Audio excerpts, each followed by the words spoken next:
Hello दोस्तों, art study channel में आपका स्वागत है। तो हम पिछली वीडियो देखे थे मोहनजोदड़ो की, जिसमें से हम कांस्य की मूर्ति जो नर्तक की मूर्ति थी उसके बारे में हम डिस्कस किए थे। और आज की वीडियो हम देखेंगे मोहनजोदड़ो का ही नेक्स्ट पार्ट। तो हम देखते चलते हैं। ठीक, इसमें दिया हुआ है कि मोहनजोदड़ो दाढ़ी वाले सुंदर योगी की मूर्ति। ये देखिए, जो दाढ़ी वाला है जो है व्यक्ति बनाया गया है, ये जो किससे पाया गया? मोहनजोदड़ो से पाया गया है। ठीक है, कहाँ पाया गया है? मोहनजोदड़ो से। और इसकी जो साल देख रहे हैं, ये क्या त्रिफुलिया साल है। कौन सी साल है? त्रिफुलिया साल बनाई गई है। और इसके दाढ़ी पे देखिए जो है कि किस तरह से बनाई गई है। लेकिन ये जो सभ्यता है यहाँ की नहीं सभ्यता, क्योंकि इसकी दाढ़ी बनी है लेकिन मूछ क्या है? मूछ है ही नहीं। और इसका जो आँख है क्या है? नासाग्र। क्या? नासाग्र, अर्थात जो है इसकी आँखें किसकी? नाक को ही देखते हुए बनाया गया है। और इसके सिर में क्या है? एक टोपीनुमा क्या है? बनाया गया है। और इससे क्या है? साल को उड़े हुए योगी हैं। ठीक, तो आगे की तरफ हम बढ़ते हैं इसके बारे में। तो और मोहनजोदड़ो से और भी सारी चीज़ें मिली थी जिसकी बातें कर रहे हैं हम लोग। जैसे माता देवी की प्रतिमा मिली, पशुपति मोहर मिले, हाथी के कपाल मिले, दाढ़ी वाले पुजारी के प्रतिमा मिली, घोड़े दांत व हाथी के कपाल मिले, स्वास्तिक चिन्ह युक्त मूर्ति मिले हमें, बंदर की मूर्ति मिली और महाविद्यालय मिले। लेकिन सबसे बड़ी बात मोहनजोदड़ो की, जो दाढ़ी वाला मूर्ति था वो जो है सिलखड़ी का बना हुआ था। उसके बाद वो जो है इसमें कहाँ रखा हुआ है? ये जो है राष्ट्रीय संग्रहालय कराची में, मतलब यहाँ भारत में यही जो मूर्ति है जो भारत में नहीं पाया जाएगा, भारत के संग्रहालय में नहीं है, बल्कि क्या है? पाकिस्तान के संग्रहालय में रखा हुआ है। अब बाकी जितनी भी मूर्तियाँ पाई जाती हैं चीज़ें सिंधु सभ्यता से, वो कहाँ है? भारतीय राष्ट्रीय संग्रहालय नई दिल्ली में है। जेडहार भी पाए गए हैं यहाँ पे। जेडहार जो गले में लोग पहनते थे उसमें महिलाएं, उसकी बातें कर रहा है। ठीक, तो हम आगे की तरफ बढ़ते हैं। देखिए, बृहद क्या स्नानागार, बहुत बड़ा स्नानागार। नहाने के लिए मोहनजोदड़ो में इतनी बड़ी स्नानागार बनाई गई थी और उसके किनारे किनारे इस तरह से रूम बनाए गए थे। और क्या है? और बीच में जो ये नहाने वाला आंगन था, बड़ा सा सीढ़ी बनाए गए थे। जैसे इधर भी मकान बनाए गए कपड़ा बदलने के लिए, और बड़ा भव्य तरीके से था। इसकी माप भी दिया 39 × 23 × 8 फीट इसकी थी। और 11.88 गुड़े या इंटू 7.01 इंटू 2 क्या 43 मीटर थी। यह स्नानागार सिंधु सभ्यता की सबसे महत्वपूर्ण क्या है? इमारत है। सबसे महत्वपूर्ण इमारत यही सिंधु सभ्यता की थी, जो क्या है? बृहद स्नानागार जो पाया गया था। आगे है, मार्शल महोदय ने इस स्नानागार को तत्कालीन विश्व का आश्चर्यजनक निर्माण मांगा। जो तत्कालीन विश्व था क्या, उसका एक आश्चर्यजनक क्या माना गया था? आश्चर्यजनक माना गया था। जो क्या है? अद्भुत सा लगता था जो स्नानागार बनाया गया था, जो आज के ज़माने में भी वैसा स्नानागार मिलना बहुत मुश्किल है। देखिए, आगे की तरफ बढ़ते हैं हम लोग। इस स्नानागार के पूर्वी दिशा में कुषाणकालीन क्या स्तूप मिला है? किस दिशा में? पूर्वी दिशा में कुषाणकालीन, कुषाण के समय का एकदम स्तूप मिला हुआ है। नर्तकी की प्रतिमा देखिए, जो हम लोग पढ़े थे उसके बारे में यहाँ जिक्र भी किया गया अच्छे से, कैसे कैसे बनाई गई है। यह विश्व की सबसे प्राचीन कांस्य की प्रतिमा है। कौन? नर्तकी, जो बताए हैं आपसे, जो नर्तकी की प्रतिमा थी। डांस उसको इंग्लिश में बोलते हैं गर्ल डांस। तो इस मूर्ति को एक नग्न महिला को दर्शाया गया है। इसके बाएं हाथ नीचे की तरफ सीधा है। ठीक, वह चूड़िया से भरा हुआ है और दाहिने हाथ कमर पर है। उसे गले में एक त्रिफुलिया हार, त्रिफुलिया हार वही है जो गले में इस तरह से क्या है, त्रिफूल का बनाकर उसे गले में पहनी हुई है, वही बताया है इसमें। और इसकी मूर्ति की लंबाई क्या है? 10.5 सेंटीमीटर, अर्थात इंच में कहेंगे तो हम 4.1 इंच है। आगे, इसको बनाने की जो विधि थी क्या है? मूर्ति को मधुचिष्ट विधि थी। कौन सी विधि थी? मधुचिष्ट विधि। इस विधि को कैसे, इस विधि के बारे में हम बता रहे हैं आपको, देखिए ध्यान सुनिएगा। ये वह विधि होता था जो मोहनजोदड़ो में बनाया जाता था। कांसे और तांबा को पिघलाया जाता था। उसके क्या है, उसके बाद उसे एक जो मधु मतलब मस्तिष्क के मतलब ये होता है कि उससे एक जो है मोम होता था, उससे एक मूर्ति का निर्माण दे दिया जाता था। और मूर्ति जब बन जाती थी तो उसको खोखला बनाते थे इस तरह से कि ताकि उसमें जब हम कांस के धातु को पिघला कर डालें तो मूर्ति हमारी क्या हो, फ्रेश निकले जिस तरह से हम चाहें। तो पहले साँचा बना लेते थे मोम का, उसी में फिर डालते थे तांबा और गगलन, और उसके बाद वो दोनों क्या होते थे, थोड़ी देर बाद निकालते थे, ठंड होने के बाद तो मूर्ति का रूप ले लेती थी। यही विधि उसमें बनाई जाती थी, उसी को मधुचिष्ट विधि कहा जाता है। ठीक, आगे देखते हैं पुजारी की प्रतिमा। अभी हम ऊपर देखे इमेज था एक पुजारी की प्रतिमा। इस प्रतिमा को पुजारी की प्रतिमा, त्रिफुलिया साल वाले योगी की प्रतिमा व दाढ़ी योगी की प्रतिमा के नाम से भी कई नामों से इसे जाना जाता है। ठीक, पुजारी के भी नाम से जाना जाता है और दाढ़ी वाले योगी के नाम से भी जाना जाता था। ये क्या है, सफ़ेद बलुआ पत्थर से बना हुआ है, जिसकी माप है क्या है, 17.5 सेंटीमीटर, और इंच में अगर हम देखें तो 7 इंच की क्या है ये बनी हुई थी। उसके बाद देखिए राष्ट्रीय संग्रहालय जो है कराची, ये कहाँ हम बताया ना आपसे कि राष्ट्रीय संग्रहालय कराची में, यही जो वो मूर्ति है जो दुशाला ओढ़े हुए योगी की, जो क्या है पाकिस्तान में पाई जाती हैं। अब बाकी जो मूर्तियाँ हैं कहाँ पाई जाती हैं, अपने यहाँ जो है भारत में पाई जाती हैं। अब देखिए मातृ देवी की जो प्रतिमा है यहाँ पे, सॉरी, मातृ देवी की जो प्रतिमा है क्या है, मदर गोड से उसको बोला जाता है, अंग्रेजी में मदर गोड से बोलते हैं।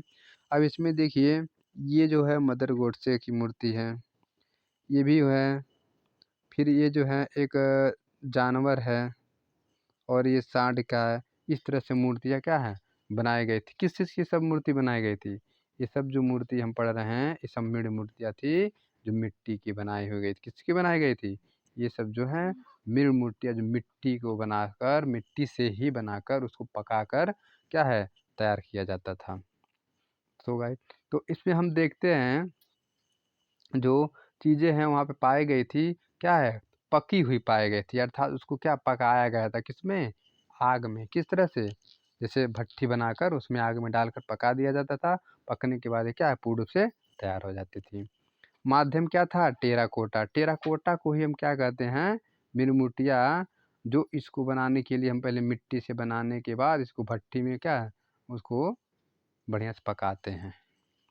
माप इसकी क्या थी, 22 सेंटीमीटर, या इंच में कहें तो 8.8 इंच क्या थी इसकी हाइट थी, या माप कहिए।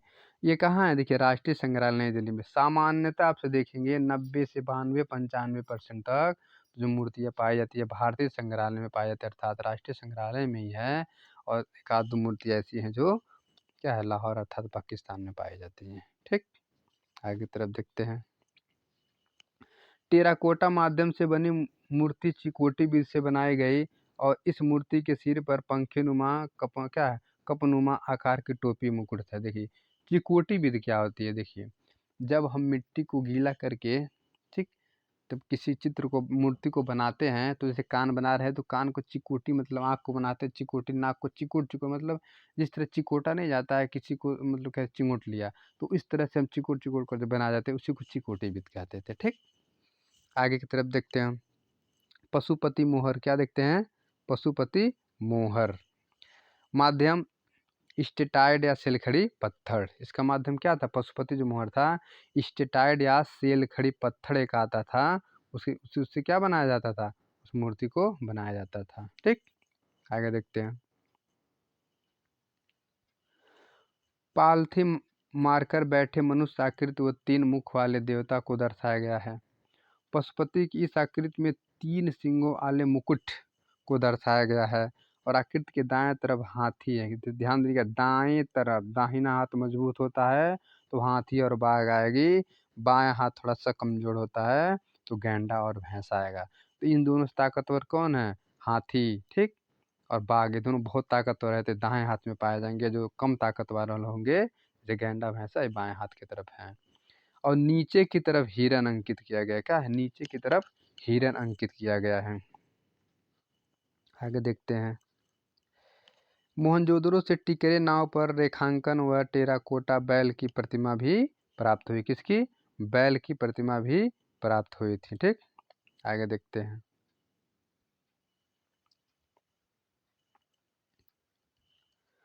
धौलावीरा कौन सा पूछे?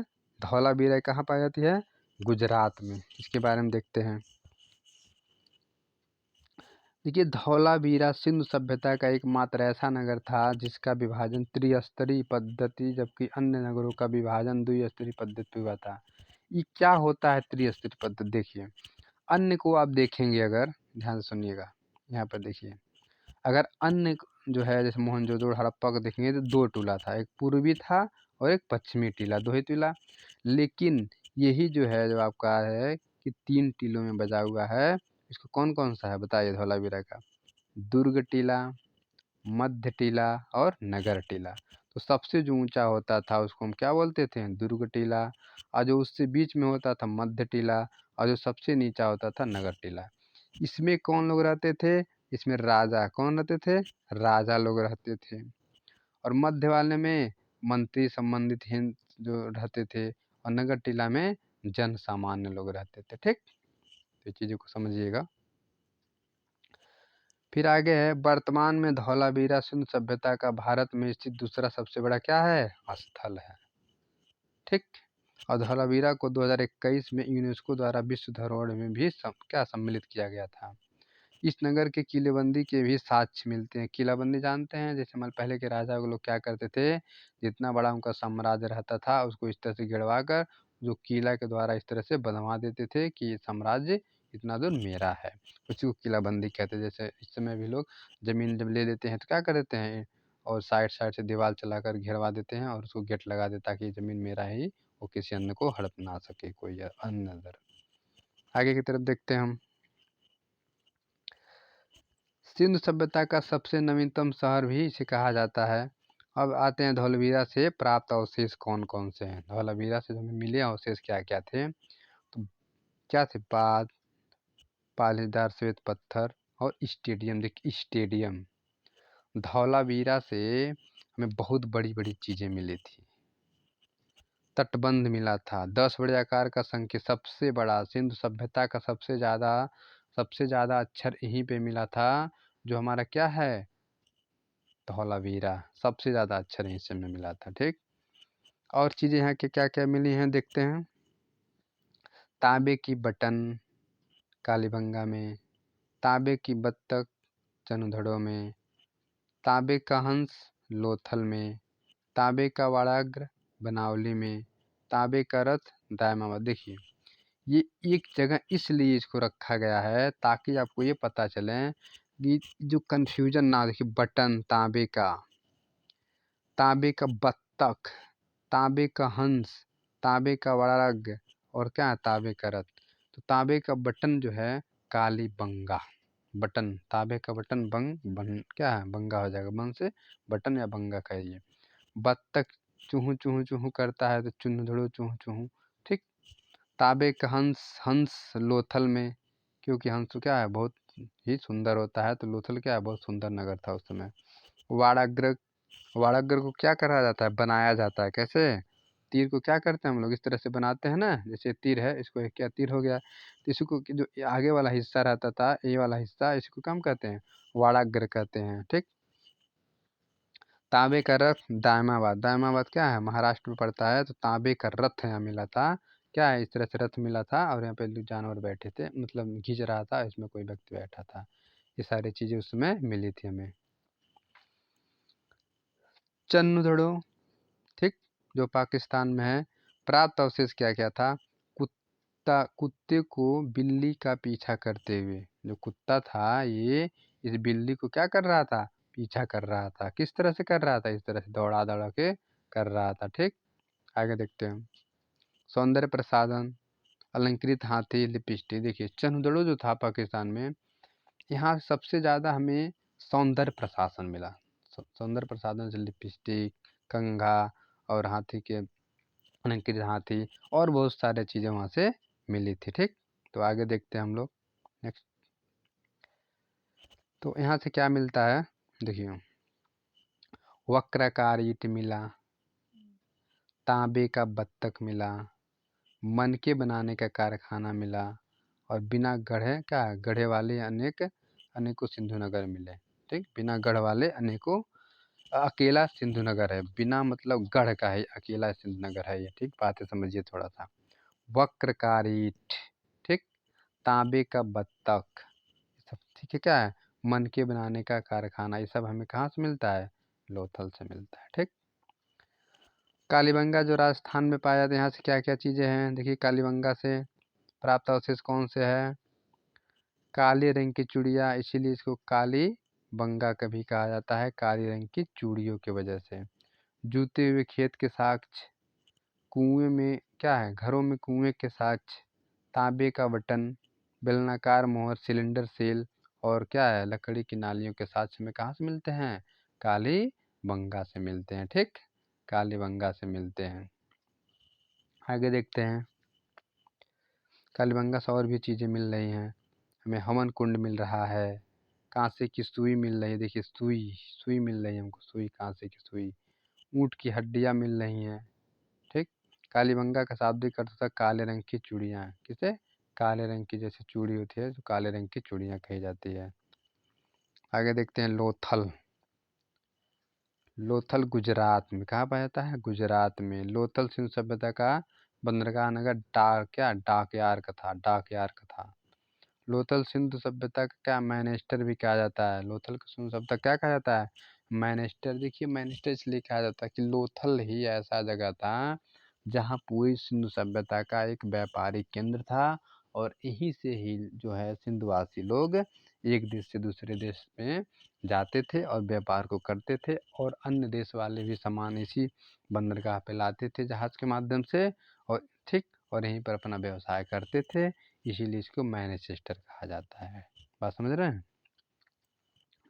आगे बढ़ते हैं, फिर कह रहे हैं लोथल मोहनजोदड़ो से लगभग 600 मील अर्थात 960 किमी दक्षिण पूर्व में स्थित है। अब यहाँ से प्राप्त अवशेष क्या क्या थी देखिए।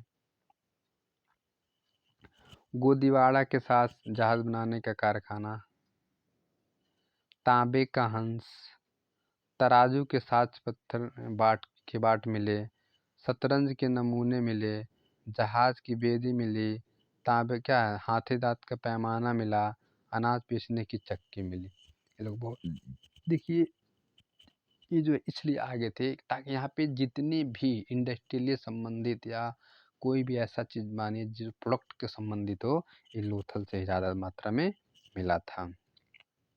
इतना ही नहीं, अनाज पीसने वाली चक्की बताए हैं, धान की भूसी, ठीक, का साक्ष्य मिला, मोती बनाने की भट्ठी मिली पूरी, और 16 अनुपात में फारस की मुहरें मिली, और युग्म समाधियाँ दो लोगों को एक साथ दफनाने की भी बात यहाँ पे कही गई है। और 17 क्या है? कब्र हैं। मृदभांड पर चित्र पंचतत्व की कहानी, धूर्त लोमड़ी की कथा भी है, और नाव का क्या दूसरा सूचक यंत्र भी बनाया गया है। ठीक, चलिए आगे की तरफ बढ़ते हैं हम।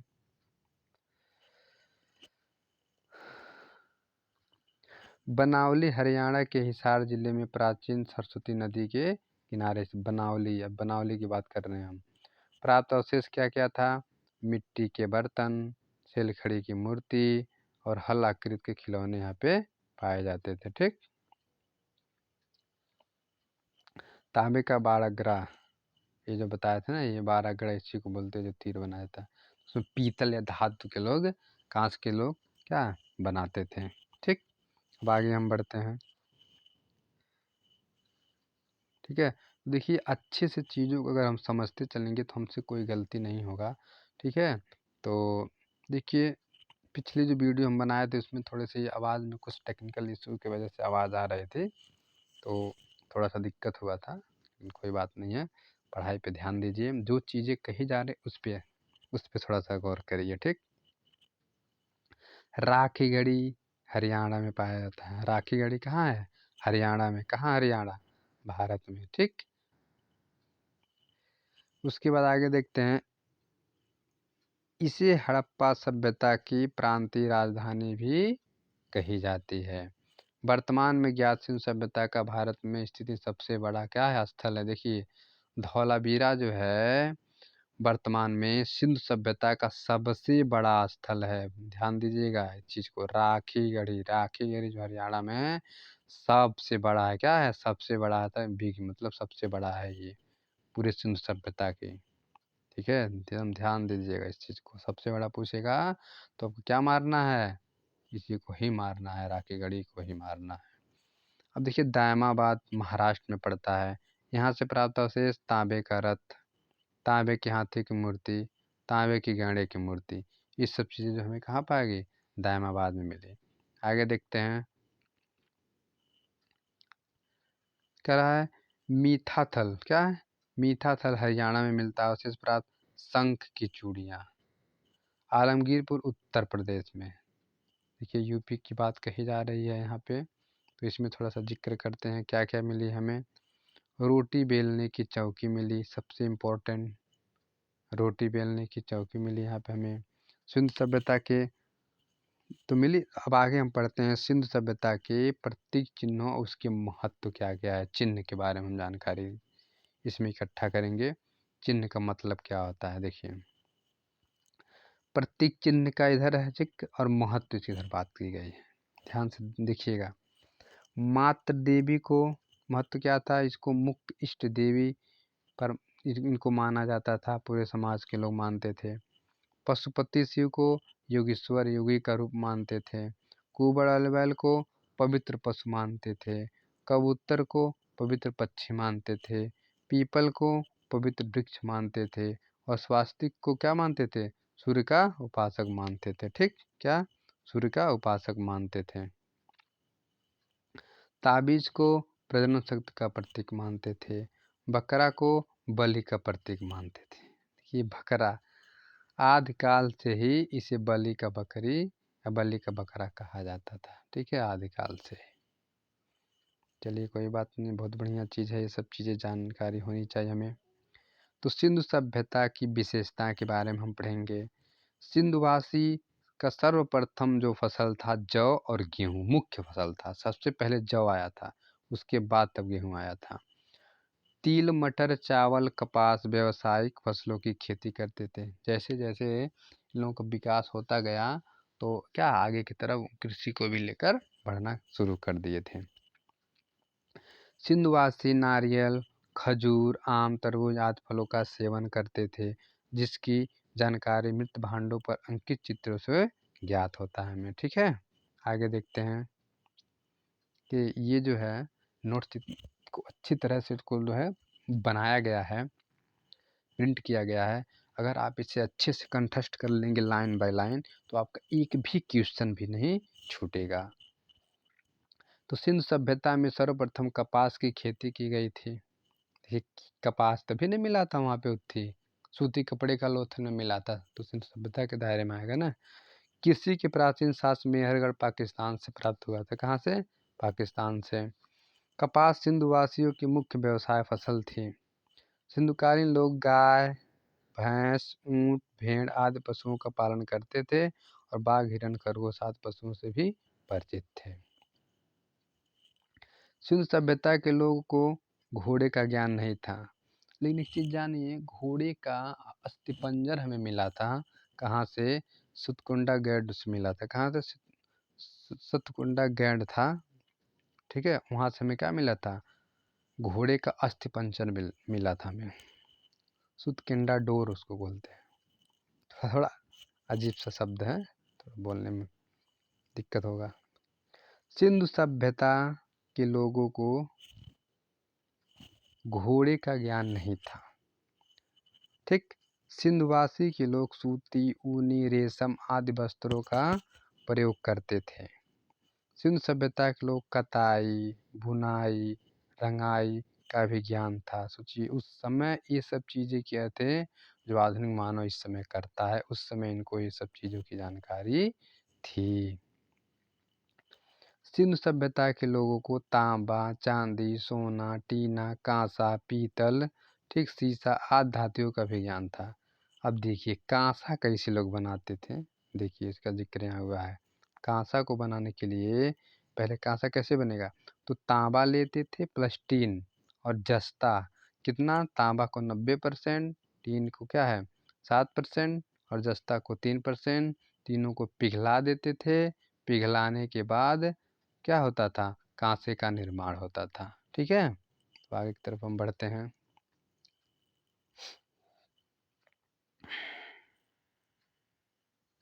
ठीक, देखिए नेक्स्ट। सिंधु सभ्यता के लोग प्रमुख रूप से कांस धातु को अपनाना या अपनाया था या अपनाना जरूरी समझा था या उसको सबसे पहले ही शुरुआत में लिया था।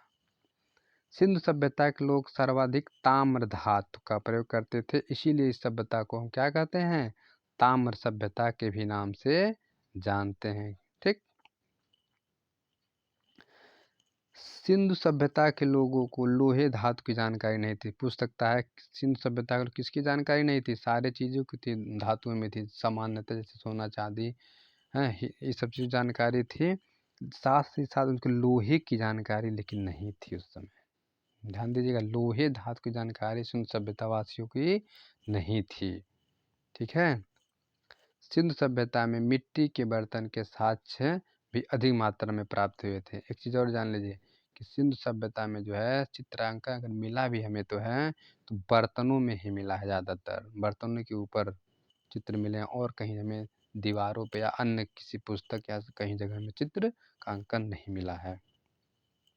बर्तनों में धरातल को लाल रंग का लेप लगाकर उसके ऊपर काले रंग से चित्रकारी की जाती थी। बताया था ना कि जो है जो गेरू रंग ऐसे लाते थे उसको, ऐसे मटका है ये, मटका को इस तरह से इसको कलर कर देते थे लाल से, उस पर क्या है, फिर उसके ऊपर से ज्यामिति आकार का चित्र बनाकर उसको रख देते थे, पका देते थे, पकाने के बाद बनाते थे उसको ऐसे ही रख देते थे। ठीक, तो आगे की तरफ बढ़ते हैं हम लोग। देखिए, सिंधु सभ्यता के बर्तन चाक से बनाए जाते थे। अब चाक क्या होता है पता है, चाक वही होता था, इस तरह से गोला सा रहता था और उस पर क्या ऐसे बनाकर उसमें क्या बनाते थे लोग, ऐसे गोला का रहता था। देखिए, जो कुम्हार लोग नहीं बनाते ऐसे मिट्टी गाड़ देंगे और इसी तरह से ऐसे नचाएंगे, उसके बाद यहाँ क्या होगा, सुंदर सुंदर घड़ा है, क्या है, दिया और विभिन्न प्रकार के चीज़ों को क्या बनाते थे। और आगे देखते हैं, सिंधु सभ्यता के लोगों ने 100 पात्रों पर सर्वाधिक मयूर पक्षी का चित्रण किया। उसमें 100 पात्रों को लोग बनाते थे, बड़ा सा ऐसे पात्र बनाते थे और उसी क्या ऐसे जाली जाली करके बनाते थे और उसी में क्या है 100 को रखते थे। ठीक, आगे देखते हैं। सिंधुवासी सिलखड़ी, तांबा, हाथी दांत तथा मिट्टी के मोहरों का प्रयोग करते थे। मोहर, मोहर क्या होता था उस समय, मोहर उसमें व्यापार में उनको सहायता देता था कि जैसे कि कोई चीज़ क्रय विक्रय करते थे तो मोहरों के बदले करते थे कि ये मेरी मोहर है और इसका इतना प्राइस है, और इस तरह से उसको लेन देन करते थे। तो व्यवसायिक तौर पे उनकी मोहर क्या काम आती थी। सिंधु सभ्यता में लगभग 1200 से 2000 मोहरें क्या प्राप्त हुई थी।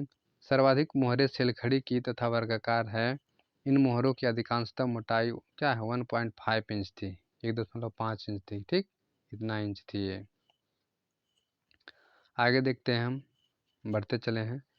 इस सभ्यता की सर्वाधिक जानकारी हमें मोहरों से प्राप्त होती है। देखिए, मोहरों से ही हम जानते हैं सिंधु सभ्यता के बारे में। मोहरों पर सर्वाधिक पीपल वृक्ष का अंकन हुआ है। मोहरों में सर्वाधिक संख्या एक सींग वाला बैल, जिसको यूनिकॉर्न बुल भी कहा जाता है, यूनिकॉर्न बुल भी कहा जाता है। उसके बाद मोहरों पर सर्वाधिक क्या है, आकृति कुदुक के वाले वृषभ कुबड़दार बैल की बनाई गई है। पशुओं को उनको ज़्यादा महत्व देते थे, पशुओं को भगवान मानते थे, पशुओं को प्रमुख देवता मानते थे, इस तरह से तमाम करते थे लोग।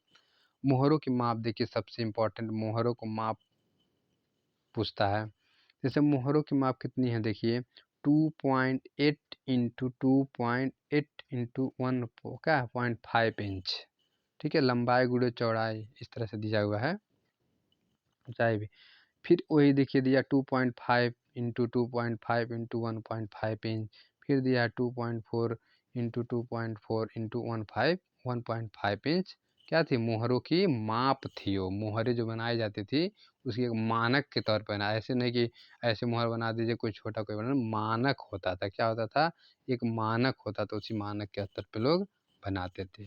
ठीक है, जैसे इस समय जो कोई चीज़ बनता है तो क्या मानक के अनुसार बनता है। तो ये सारी चीज़ें सिंधुवासी लोग के भी अंदर ज्ञान था कि कोई भी चीज़ें हम बनाएंगे तो क्या एक मानक स्तर से ही बनाएंगे। सिंधु सभ्यता के महत्वपूर्ण तथ्य। सिंधु सभ्यता से कुल 18 प्रतिमाएं मिली हमें। डीएच गार्डन ने इस सभ्यता को सुमेरियन सभ्यता माना। घरों में मिले स्नानागार अर्धवृत्ताकार योजना पर बनाए गए हैं।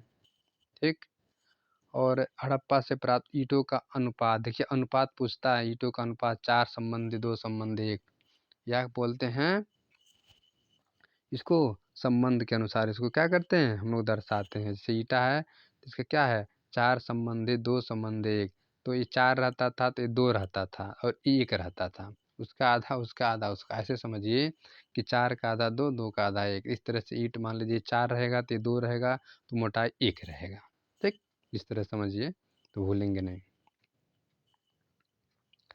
सिंधु सभ्यता के मकान ग्रिड पद्धति से बनाए। ग्रिड मतलब क्या होता है, जाल। जैसे मान लीजिए इस तरह से मकान बनाते थे लोग एकदम कोड पे, ये नहीं कि तिरछा में, इस तरह से कोड को बनाने को हम क्या कहते थे, ग्रिड पद्धति इसको हम कहते थे। क्या, ग्रिड पद्धति। ठीक, कांच की ओप पालिश चढ़ाकर शुरुआत में सिंधु सभ्यता से ही माने जाते। कांच की पालिश चढ़ाने का परंपरा जो हमें कहाँ से मिलती है, सिंधु सभ्यता से हमें मिलती है। तांबे की कुल्हाड़ी रोपड़ पंजाब से हमें प्राप्त है। घोड़े की हड्डियाँ देखिए सुरकोटदाह से प्राप्त है। घोड़े की हड्डियाँ में कहाँ मिली थी, सुरकोटदाह से। सिंधु सभ्यता के लोग मकान निर्माण यल आकार के ईंटों का निर्माण करते थे। इस तरह से यल आकार के ईंटों का निर्माण क्या वो लोग करते थे। ठीक, आगे देखते हैं। भीषण अग्निकांड के साक्ष्य रोजदी से प्राप्त होते हैं। भीषण अग्निकांड पूछ देता है, भीषण अग्निकांड कहाँ मिलते हैं, तो रोजदी से हमें मिलते हैं, रोजदी से। सिंचाई के लिए नहर का प्रयोग क्या है, मालवड राजस्थान नामक स्थान से प्राप्त हुआ था।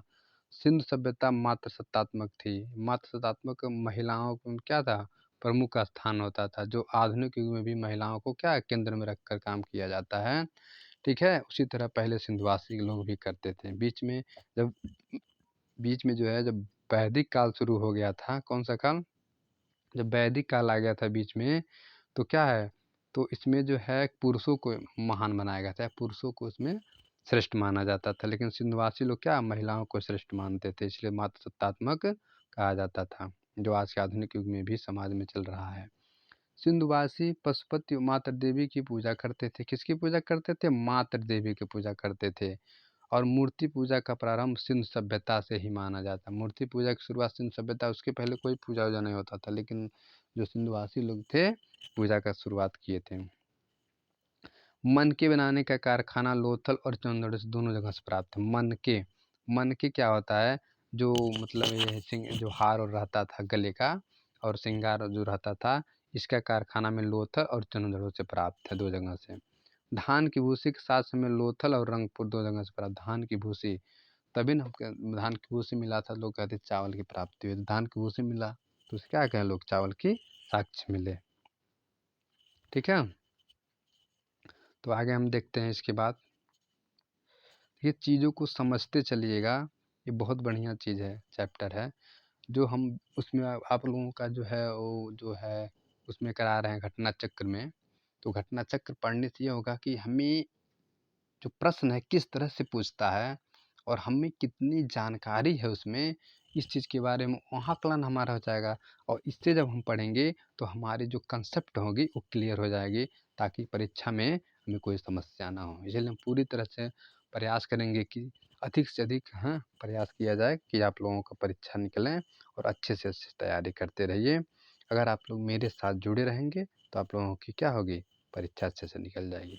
चीज़ों को समझते चलिएगा, कहीं भी कोई चैप्टर मिस मत करिए। अगर एक क्वेश्चन आपका गलत होता है तो आप मान के चलिए कि कई लोगों से पीछे हो जाएंगे। तो इसलिए छोटे से छोटे क्वेश्चन को कम मत आकिए और बड़े से बड़े क्वेश्चन को भी कम मत आकिए। कभी कभी क्या होता है कि कि हम लोग बड़े ऐसे चैप्टर में फंस जाते हैं जो ये सोचते हैं कि छोटा तो आ ही रहा है, बड़े में फँस जाते हैं और पता चलता है कि दोनों चला जाता है। इसलिए कि हर एक चैप्टर को अच्छे से समझने का कोशिश करिए, कोई छोटा ना समझिए और किसी को ना बड़ा समझिए, सबको एक समान समझते हुए ले चलिए आगे की तरफ। ठीक है? तो सिंधु सभ्यता की लिपि जो है चित्रात्मक या पिक्टोग्राफ, देखिए अक्सर एग्जामिनर क्या करता है, शब्द को बदल देता है, भावनाओं को। देखिए अगर ऐसे भी पूछ सकता है, सिंधु सभ्यता की लिपि चित्रात्मक लिपि क्या है, पिक्टोग्राफ कहा जाता था। तो अगर ये चीज़ आप पहले पढ़े थे तो उसको बदल दिया है पिक्टोग्राफ में, तो हमें क्या हो जाएगी, गलत करके चले जाते हैं। तो चीज़ों को हमें यहाँ समझना है, जो ब्रैकेट में लगा हुआ है इस चीज़ को समझिए कि पिक्टोग्राफ क्या होता है, चित्रात्मकता को कहा जाता है। जिसमें कुल क्या 396 चित्र हमें मिले थे, कितने, 396 चित्र हमें क्या मिले थे वहाँ से। यह लिपि दाएं से बाएं फिर दूसरी लाइन बाएं से दाएं लिखी जाती है। चीज़ों को समझिए, हम बता रहे हैं किस तरह से लिखते थे। क्या होता, सिंधु सभ्यता के लोग इस तरह से लिखते जाते थे, फिर यहाँ जाते थे, फिर यहाँ से फिर इधर चले जाते थे। ये नहीं कहते थे कि यहाँ से फिर यहाँ जाते थे, फिर ऐसे ऐसे फिर ऐसे, मतलब यहाँ पे, मतलब यहाँ शुरू, फिर यहाँ से नीचे से फिर इधर, फिर इधर, फिर इधर, इस तरह से लोग करते थे। सर्पिला आकार में अगर सिंधु सभ्यता के अगर हम कहा जाए उसकी लेखन कैसी थी, तो कैसी थी, सर्पिला आकार का, सांप जैसे नहीं रहता, इस तरह से सांप रहता, इस तरह से आकार की वहाँ पे लेखन शैली थी। ठीक है, आगे देखिए, भारत वर्तमान में भारत में खोजे गए हड़प्पा कालीन सबसे विशाल नगर राखीगढ़ी, वर्तमान में खोजे गए सबसे विशाल नगर राखीगढ़ी है। सिंधु सभ्यता के लोग तलवार से परिचित नहीं थे, धातुएं थे इन लोगों के पास, लेकिन इस क्या है, इस तलवार से लोग परिचित नहीं थे, तलवारों से लोग परिचित नहीं थे। हड़प्पा सभ्यता के सर्वोत्तम कलाकृतियाँ मोहरों पे ही मिली है। पता है आप लोगों को, मोहर ही ज़्यादा महत्व मिलता था। सिंधु सभ्यता में चित्र कला संबंधित सर्वाधिक जानकारी हमें बर्तनों पर की गई क्या है, चित्रकारी से प्राप्त होती है। ठीक, आगे की तरफ बढ़ते हैं हम लोग। देखिए, सिंधु सभ्यता में पकी मिट्टी की मूर्तियों का निर्माण चिकोटी विधि से की गई थी। चिकोटी विधि में बताए थे कि जैसे चिंगूटा जाता है, किस चीज़ को जो चिंगूटे तो फूल जाता है, थोड़ा थोड़ा ऐसे ऐसे नहीं उभर जाता है, इसी को चिकोटी विधि कहते हैं। तांबे से बने 424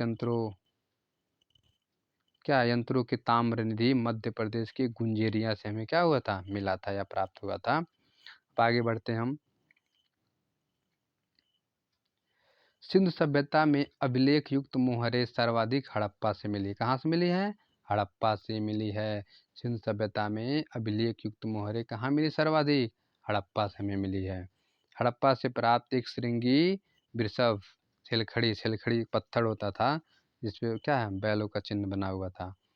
माध्यम भारतीय संग्रहालय क्या है, सॉरी इसके माध्यम था, और ये कहाँ पर है, भारतीय संग्रहालय कोलकाता में सुरक्षित है। कहाँ है, भारतीय संग्रहालय कोलकाता में है। कहते ना कि ज़्यादातर चित्र जो है भारत में ही है, तो उसमें भारत में सबसे ज़्यादा अधिक चित्र हैं राष्ट्रीय संग्रहालय नई दिल्ली में है, और कुछ चित्र जो है राष्ट्रीय संग्रहालय कोलकाता में भी है। इस तरह से रखा हुआ है।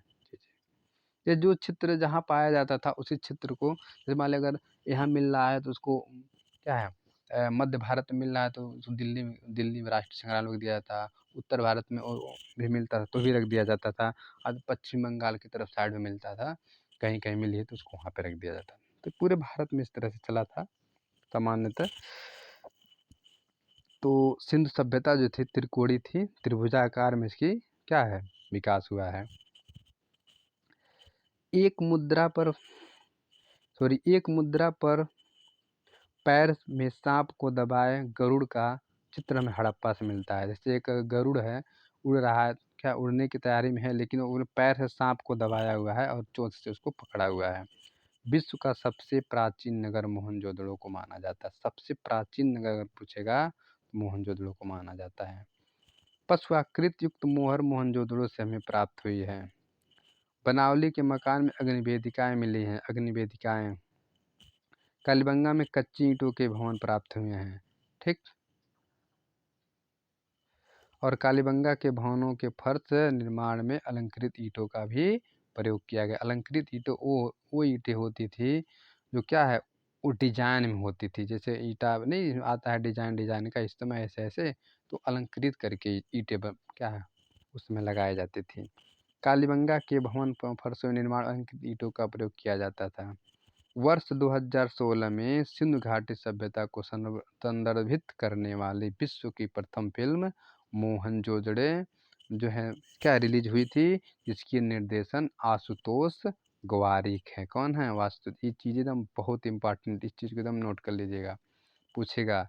और एक चीज़ और आप लोग ध्यान दीजिए, और सिंधु घाटी सभ्यता पढ़ रहे हैं तो कभी जो दिन में अगर इंटरटेनमेंट करने का इच्छा करें तो आप लोग मोहनजोदाड़ो की फिल्म है, ऋतिक रोशन उसके मतलब कलाकार है, मेन हीरो जैसे मानते हैं। तो ये मूवी देखेंगे अगर आप, तो आपको जो है सिंधु सभ्यता से संबंधित सारी जानकारियाँ इकट्ठा हो जाएगी, मतलब ऐसी जानकारी मिल जाएगी, तो ताकि आप जैसे ही पढ़ेंगे आपको तुरंत आपकी फीलिंग वहाँ पे चलती चलेंगी, कैसे निर्माण हुआ, कैसे बाढ़ आया, कैसे ढहा, ये सब चीज़ें आपको यहाँ पे जानकारी मिल जाएगी। तो प्रयास करिएगा एक आध बार देखने का, ठीक।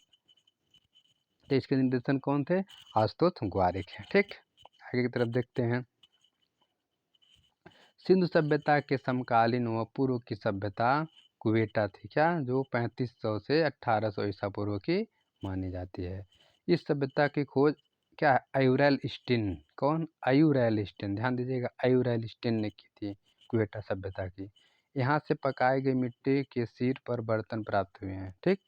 और इसके बाद हम पढ़ते हैं क्षोभ सभ्यता। छोटी छोटी सभ्यता इसमें थोड़ा जान लेते हैं हल्का फुल्का। क्षोभ सभ्यता का प्रमाण बलूचिस्तान में क्षोभ नदी की घाटी में मिलता है। जैसे इसमें ज़्यादा नहीं, आप इतना जान लीजिए कि बलूचिस्तान में क्षोभ नदी की घाटी में ये व्यवस्था पनपी थी। यहाँ से प्राप्त कुबरदार सांडों की मूर्तियाँ हमें मिली हैं। फिर कुल्ली में ही सभ्यता, में ही सभ्यता, ये क्या चीज़ है? समय क्या था? 2800 से 2000 ईसा पूर्व। फिर आता है झुंकर झांकर सभ्यता। देखिए, झुंकर झांकर सभ्यता की खोज 1932 में एन.जी. मजूमदार ने किया था, और यहाँ से भूरे रंग की मिट्टी के बर्तन, ठीक, पकाई गई अनेक मूर्तियाँ हमें यहाँ से प्राप्त हुई है, झुंकर झांकर से। क्या है? झुंकर झांकर से। नोट, इसको ध्यान दीजिएगा। क्वेटा, क्षोभ, कुल्ली में ही तथा झुंकर झांकर सभ्यता के स्थल वर्तमान में कहाँ हैं? पाकिस्तान में। कहाँ है? पाकिस्तान में है, ठीक। तब आगे की तरफ बढ़ते हैं। देखिए, अच्छे से समझिए, जो ना समझ में आए कमेंट करिएगा, उसको हम बताने का प्रयास करेंगे, ठीक। तो हम देखिए उसके बाद हम आगे उसी चैप्टर का हम एग्ज़ाम बूस्टर पढ़ते हैं। ये सबसे इम्पोर्टेंट, ये क्या चीज़ होता है, हमें वन लाइन मतलब बाय लाइन हम इस चीज़ों को देखें तो वन लाइन में ही क्लियर हो जाता है। तो चलिए हम लोग आगे देखते हैं इस चीज़ को, ठीक। देखिए, कह रहा सिंधु घाटी के जेठहार की खोज हुई थी, कहाँ पे? लोथल स्तर पर। सिंधु घाटी सभ्यता से प्राप्त अधिकांश आभूषण बने थे पत्थर के मोती के। धौलावीरा एक पुरातात्विक क्या है? स्थल है, किस काल की है? सिंधु घाटी की काल की है, ठीक। आगे देखते हैं। देखिए, सिंधु घाटी वास्तुकला बनी कैसी? पक्की हुई मिट्टी से बनी थी। देखिए, सिंधु घाटी जो व्यवस्था थी, पूरी तरह जो नगर था पक्की ईंटों से ही बना था। सिंधु घाटी सभ्यता का कांस्य मूर्ति क्या ढाली गई है? किसे? मोम क्या है? निकाल कर बनाने की प्रविधि से। सिंधु घाटी से प्राप्त अलंकृत मृदभांड अलंकरण बने हुए हैं जो ज्यामितीय आकार में हैं। सिंधु घाटी सभ्यता संबंधित है किससे? आदि ऐतिहासिक काल से। आदि ऐतिहासिक काल के बारे में बताया था, क्या होता है? एक पूरा क्या होता है? एक पाषाण काल होता है, एक ठीक प्राचीन काल जिसको बोलते हैं, एक मध्य पाषाण काल, ये तो अलग चीज़ हो गई। अब एक होता है क्या है? आद्य ऐतिहासिक काल। इसमें क्या होता है, जो हमें चीज़ें मिली थी वह लेखन मिली लेकिन उसको पढ़ा नहीं जा सका, ठीक है। और एक ऐतिहासिक होता है जिसमें लेखन मिली और पढ़ी जा सकी, इसीलिए इसको हम क्या, सिंधुवासी के लोगों की सभ्यता को हम आदि ऐतिहासिक काल का कहते हैं। यूनिकॉर्न छवि हमें यहाँ से मिलती है सिंधु घाटी की मोहरों में। सील में सीप वृक्ष पकड़े दो महिलाओं का संबंध हमें चूर्णधड़ों से मिलता है, ठीक। आगे देखते हैं। हड़प्पा संस्कृति संदर्भ में रॉक कट आर्किटेक्चर पाया गया है। क्या पाया गया है? रॉक कट आर्किटेक्चर क्या है? आर्किटेक्चर पाया गया जो धौलावीरा में क्या, स्थलीय धौलावीरा में विद्यमान है, जहाँ पे रॉक कट मतलब चट्टानों के संरचनात्मक तौर पे बनाया गया ये चीज़ें था जो धौलावीरा के स्थल पे पाया जाता था। सिंधु घाटी सभ्यता के साथ इसके कारण पूरे आर्य सभ्यता के रूप में जाना जाता था। इसके बाद पूरे क्या है, आर्य सभ्यता की शुरुआत होती है। स्क्रिप्ट और तांबा किसके रूप में जाता है, स्क्रिप्ट और तांबा के रूप में। दाइमाबाद स्थित है गोदावरी नदी के तट पर, कहाँ, महाराष्ट्र में। साइट हार्स पैटर्न के पहले अवशेष को दर्शाता है, क्या है, सूर्यकोटदाह को। कला का हुआ स्वरूप में सिंधु घाटी सभ्यता के चित्र पाए गए थे, मिट्टी के बर्तन। देखिए सिंधुवासी के लोग, अगर सिंधु सभ्यता में हमें चित्र मिला है तो कहाँ मिला है, बार बार बताएंगे। ये जो है हमें सिर्फ मिट्टी के बर्तनों पे, जैसे गगरी, मटकी, इसी पे हमें चित्रकला मिली थी और कहीं नहीं हमें मिली थी। सिंधु घाटी की खोज की गई थी, मोहरे। सिंधु घाटी में किसकी खोज हुई थी, मोहरों की। सिंधु घाटी में पाए गए मोहरे प्राय दृष्टव्य होता था बैल का रूपांकन। किसका रूपांकन होता था, बैलों का रूपांकन। 2500 ईसा पूर्व से 1500 ईसा पूर्व क्या है में अस्तित्व में थी, कौन, सिंधु घाटी सभ्यता। देखिए अगर इसकी जो सन की बात की जाए तो अक्सर हमेशा देता है तो कहीं न कहीं अलग अलग देता है, लेकिन C40 जो हम बताए थे आपसे, कार्बन 40, इसमें जो दिया गया है 2500 ईसा पूर्व से लेकर 1750 ईसा पूर्व, यही सही तत्व माना जाता है। ठीक है, बाकी भी है अपनी जगह सही है। देखिए दिया भी हुआ है। किस अवधि में सिंधु घाटी सभ्यता अस्तित्व में आई थी, 2500 AD से 1700 AD के ईसा पूर्व में। पुरातात्विक स्थल धौलावीरा स्थित है, कहाँ, गुजरात में है।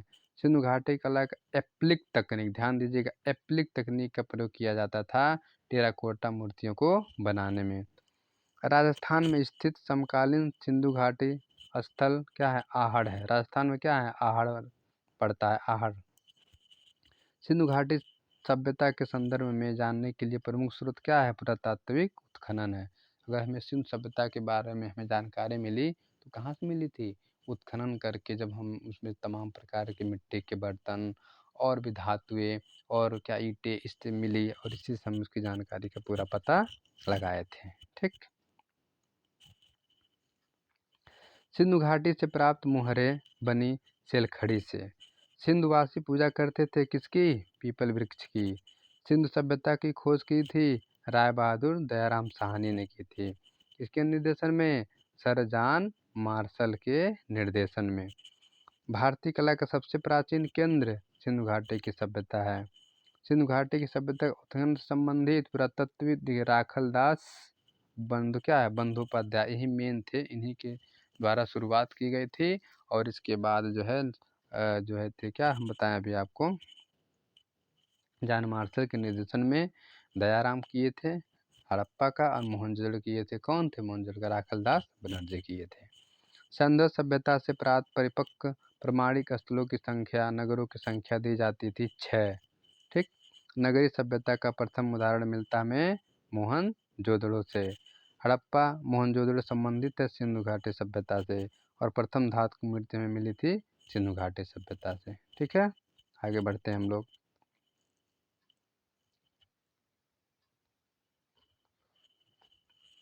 ठीक, मिली थी, आगे देखते हैं। नगरीय सभ्यता का प्रथम उदाहरण हमें कहाँ, मोहनजोदड़ो से प्राप्त होता है। हड़प्पा मोहनजोदड़ो संबंधित किससे, सिंधु सभ्यता से है।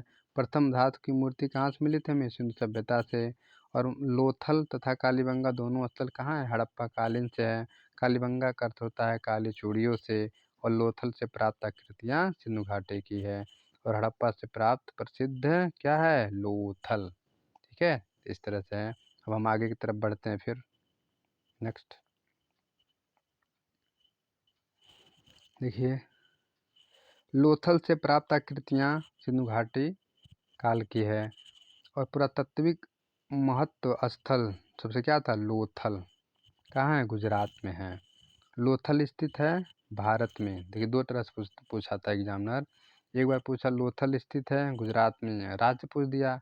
एक पूछा था लोथल स्थित है तो वहाँ पे देश दिया था, तो भारत था।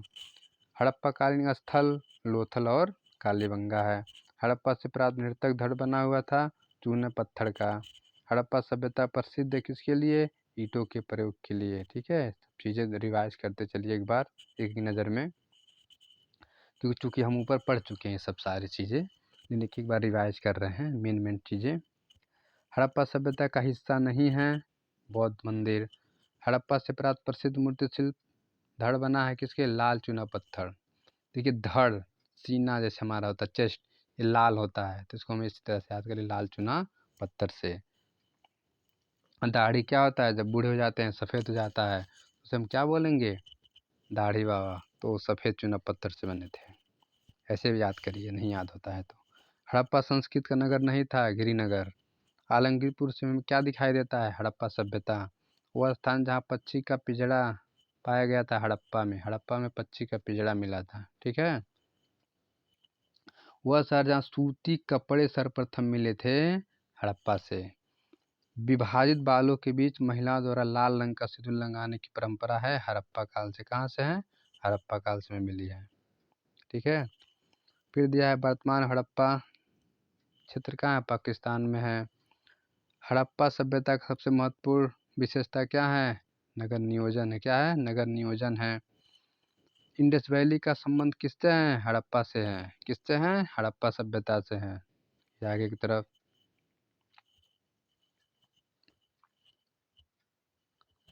देखिए नीचे, हड़प्पन सभ्यता को कहते हैं सिंधु सभ्यता को। शिव की मुहर में कहाँ मिली थी? मोहनजोदड़ो से मिली थी। शिव मुहर पर उकेरा नहीं गया था। क्या नहीं? किस जानवरों का चिन्ह नहीं था? घोड़े का चिन्ह नहीं मिला था। मोहनजोदड़ो से प्राप्त प्रसिद्ध मूर्ति शिल्प माता देवी किसकी है? ये मिट्टी की बनी हुई है। मोहनजोदड़ो से प्राप्त नर्तकी डांसिंग गर्ल की मूर्ति किससे मिली है? क्या किस बनी हुई है? कांस्य की बनी हुई है। प्रसिद्ध समकालीन आधुनिक भारतीय मूर्ति शैलखड़ी किससे बनी हुई है? कांस्य की है। मोहनजोदड़ो शब्द का अर्थ होता है मृतकों का टीला, ठीक। आगे बढ़ते हैं हम लोग।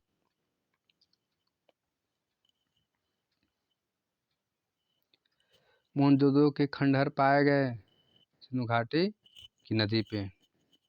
मोहनजोदड़ो से प्राप्त खोजी गई क्या है? मूर्तियाँ कलाकृतियाँ अधिकांशतः संबंधित थी किससे? उच्च वर्ग से संबंधित थी। मोहनजोदड़ो से प्राप्त स्नानागार की लंबाई चौड़ाई ऊंचाई गहराई का आयाम क्या था? 11.88 था। मोहनजोदड़ो से प्राप्त नर्तक धड़ का निर्माण किससे हुआ था? टेराकोटा से। नाचती हुई लड़की दाढ़ी वाले सिर प्रसिद्ध सिंधु घाटी के अवशेष कहाँ मिले? मोहनजोदड़ो से मिले थे। डांसिंग गर्ल नामक मूर्ति शिल्प राष्ट्रीय संग्रहालय नई दिल्ली में सुरक्षित है। मोहनजोदड़ो और हड़प्पा में पाई गई सीलें टेराकोटा की है, ठीक है। चलिए आगे बढ़ते हैं फिर।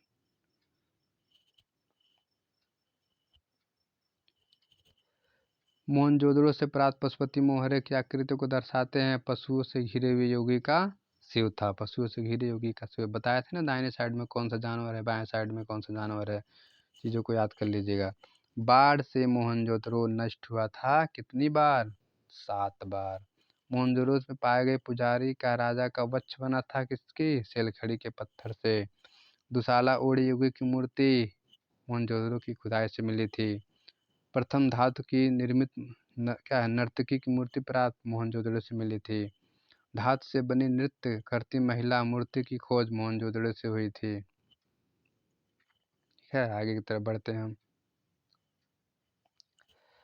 प्रथम धातु हो गया, धातु से बनी नर्तक करती नृत्य मूर्ति की खोज मोहनजोदड़ो से हुई थी।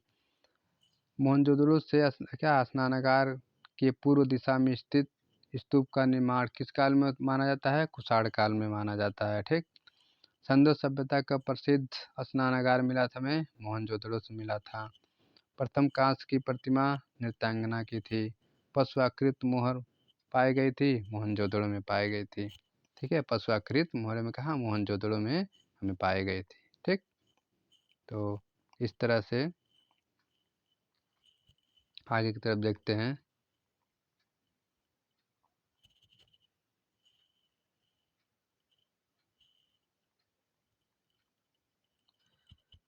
ठीक, एग्जाम बूस्टर। चलिए आगे देखते हैं नेक्स्ट पेज। थोड़ा सा मिस्टेक हो गया है, ठीक। जिसके बाद अगला पेज है उसको हम पढ़ते हैं, ठीक है। तो देखिए आज सिंधु सभ्यता यहीं तक है। तो अगर आपको वीडियो अच्छा लगा है तो लाइक और सब्सक्राइब ज़रूर करें, ठीक। आज पूरा वीडियो देखने के लिए धन्यवाद, ठीक है। आपका दिन शुभ हो।